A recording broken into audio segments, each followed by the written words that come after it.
રાજકોટના અગ્નિકાંડ બાદ ગીર સોમનાથ જિલ્લા કલેક્ટરે લીધો છે મહત્વનો નિર્ણય। ગીર સોમનાથ કલેક્ટરે આદેશ કર્યો કે જાહેર સ્થળોએ જતી વખતે લોકો સ્થળ પરની સુરક્ષા બાબતે સજાગ રહે અને આવા વિવિધ એકમોના માલિકો પણ પોતાની જવાબદારી યોગ્ય રીતે નિભાવે એ માટે જિલ્લાના auditorium, town hall, party plot, સિનેમાઘરો, shopping mall, hotel, restaurant, guest house, શાળા કોલેજો, tuition classes, gym, hospital, library, museum સહિતના તમામ જાહેર અને ખાનગી સ્થળોએ સાઇનબોર્ડ લગાવવાના રહેશે।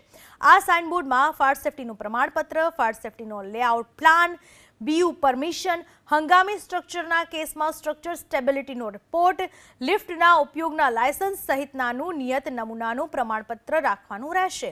આ પ્રકારના સાઇનબોર્ડ લગાવવા કલેક્ટરે એક મહિનાનો સમય આપ્યો છે। જો મહિના બાદ પણ સાઇનબોર્ડ લગાવવામાં નહીં આવે તો જાહેરનામા ભંગ હેઠળનો ગુનો નોંધાશે। સ્પર્શતા મુદ્દા છે કે ફાયરનો છે તો એમાં લખે કે મારું ફાયર આ તરફનું છે, આ તરફનું રિન્યુ છે। લિફ્ટ તો લિફ્ટ પણ મેં ઓલરેડી સર્ટિફાઈ કરાવી છે। ઇલેક્ટ્રિફિકેશન તો મેં વેરીફાઈ કરાવ્યું છે।